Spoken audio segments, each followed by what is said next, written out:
आप सबों का सिविलियंस में स्वागत है। और आप सब ये चीज़ तो जानते ही होंगे कि जेपीएससी मेंस के पेपर 3 में हिस्ट्री और ज्योग्राफी से आपका क्वेश्चन पूछा जाएगा, जिसमें से हिस्ट्री से आपका 4 क्वेश्चन रहेगा और ज्योग्राफी से भी आपका 4 क्वेश्चन रहेगा। और हिस्ट्री में आपको 4 क्वेश्चन में से 2 क्वेश्चन को सॉल्व करना है और ज्योग्राफी में आपको 4 क्वेश्चन में से 2 क्वेश्चन को सॉल्व करना है। और हिस्ट्री में जो 4 क्वेश्चन पूछे जाएंगे, एक क्वेश्चन आपका प्राचीन भारत से, एक क्वेश्चन आपका मध्यकालीन भारत से, एक क्वेश्चन आपका आधुनिक भारत से और एक क्वेश्चन झारखंड के इतिहास से पूछा जाएगा। तो उन्हीं 4 क्वेश्चन में से, मतलब 4 क्वेश्चन जो पूछे जाएंगे उसमें से एक भाग है आपका प्राचीन भारत का इतिहास। तो आज हम लोग डिस्कस करेंगे प्राचीन भारत के इतिहास का इम्पॉर्टेंट 15 क्वेश्चंस। तो जितने भी इम्पॉर्टेंट क्वेश्चंस बन सकते थे वो आप लोग को यहाँ पे मैंने लिख दिया है और संभवतः आपको यहीं से क्वेश्चन देखने को मिल सकते हैं। और इस तरह से हम लोग चारों सेक्शन का अलग अलग से, मतलब प्राचीन भारत का, मध्यकालीन भारत का, आधुनिक भारत और झारखंड जी के, इस तरह से हम लोग 15-15 क्वेश्चन कर लेंगे। तो यहाँ से आपका क्वेश्चन छूटने की संभावना बिल्कुल भी नहीं रहेगी। तो ये आपका 2 से 3 दिन का काम है। आप चाहे तो इसको आराम से सॉल्व कर सकते हैं, चीज़ों को समझ सकते हो और याद भी कर सकते हैं। तो पहला क्वेश्चन जो है वो है आपका वैदिक कालीन सामाजिक, आर्थिक व धार्मिक ढांचे के विकास पर संक्षिप्त टिप्पणी लिखें। मतलब वैदिक काल का आपका सामाजिक, आर्थिक और धार्मिक तीनों ही आपको पढ़ना है। नेक्स्ट क्वेश्चन है आपका सिंधु घाटी सभ्यता और वैदिक सभ्यता में क्या डिफरेंसेस है। और जो प्राचीन इतिहास में जो आपका मुख्य कैरेक्टर है, जैसे कि चंद्रगुप्त मौर्य, अशोक, हर्षवर्धन, कनिष्क,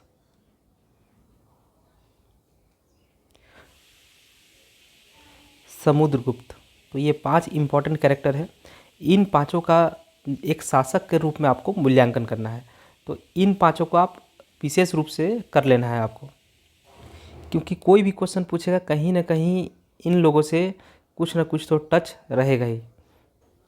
6th जेपीएससी में जैसे चोल साम्राज्य से क्वेश्चन पूछ लिया गया था और 7th जेपीएससी में आपका सिंधु घाटी सभ्यता से पूछ लिया गया था। तो इस बार ज़्यादा चांसेस ये है कि आपका या तो मौर्य साम्राज्य, गुप्त साम्राज्य, कनिष्क चाहे हर्षवर्धन, यही 4 में से पूछने की संभावना ज़्यादा है। फिर एक क्वेश्चन है आपका अशोक के धम्म के रूप में, अशोक ने एक धम्म दिया था, तो उस धम्म के स्वरूप और उस धम्म के पतन का कारण को स्पष्ट करना है आपको।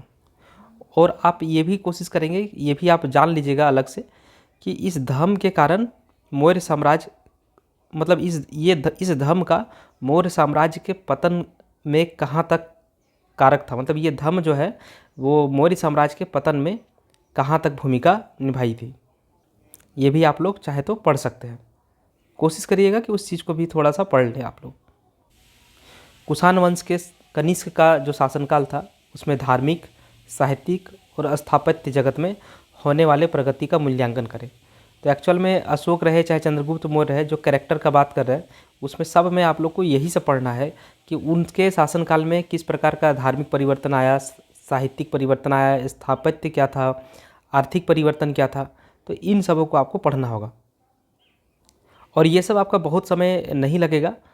आप या तो मेन बुक जो है, जैसे कि आपका आर.एस. शर्मा, तो आर.एस. शर्मा जी की जो हिंदी मीडियम की जो किताब है उससे आप लोग इन टॉपिक्स का आंसर इजीली फाइंड आउट कर सकते हैं। आर.एस. शर्मा पुरानी एनसीईआरटी, या फिर ऐसा भी कर सकते हैं कि किन्हीं अगर शिक्षक का आपको नोट्स पसंद आता हो मार्केट में, जैसे अनिल मिश्रा सर हो गए या फिर पतंजलि आईएएस का हो गया या फिर उड़ान का हो गया, तो आप लोग किन्हीं का नोट्स भी लेकर के इन क्वेश्चंस को सॉल्व करके याद कर सकते हैं, समझ सकते हैं। गुप्तकालीन सामाजिक जीवन, सांस्कृतिक विकास और अर्थव्यवस्था, इन पर आपको प्रकाश डालना है। 10वां नंबर क्वेश्चन, हालांकि ये 6th जेपीएससी में इस चोल साम्राज्य से क्वेश्चन पूछा गया था। तो चोल शासन व्यवस्था का विवरण, खास करके स्थानीय शासन। तो चोल साम्राज्य की विशेषता क्या थी, उसकी स्थानीय जो शासन थी वो, तो इसकी विशेष व्याख्या आपको करनी है।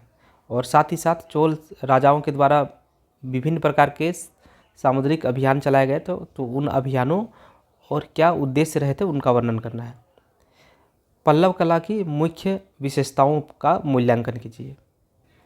और नेक्स्ट क्वेश्चन है पल्लवों की राजनीतिक एवं सांस्कृतिक उपलब्धियों का विवरण कीजिए। तो विशेषता में आपका ये चीज़ भी आ जाएगा, राजनीतिक विशेषताएं और उपलब्धियां और सांस्कृतिक उपलब्धियां भी। साथ ही साथ एक चीज़ आप ऐड कर दीजिए, स्थापत्य कला पल्लव का। मथुरा एवं गंधार कला की प्रमुख विशेषताओं का वर्णन कीजिए। ये आपका कनिष्क के समय का है, इसको आपको देखना है। और चोलों के स्थापत्य कला का वर्णन करें।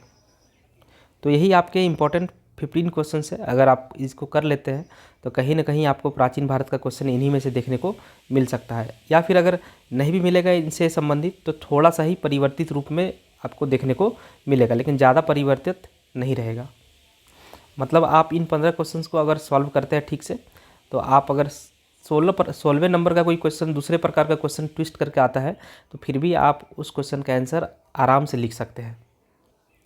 इसी प्रकार से जितने भी टॉपिक होंगे आपके, जैसे प्राचीन के बाद मध्यकालीन भारत, आधुनिक भारत, इसी प्रकार से जितने भी आपके सेक्शन है सबके आपको इम्पोर्टेंट क्वेश्चन जो है मैं एक एक करके अपलोड कर दूंगा। और PDF जो है आपको टेलीग्राम में मिल जाएगा।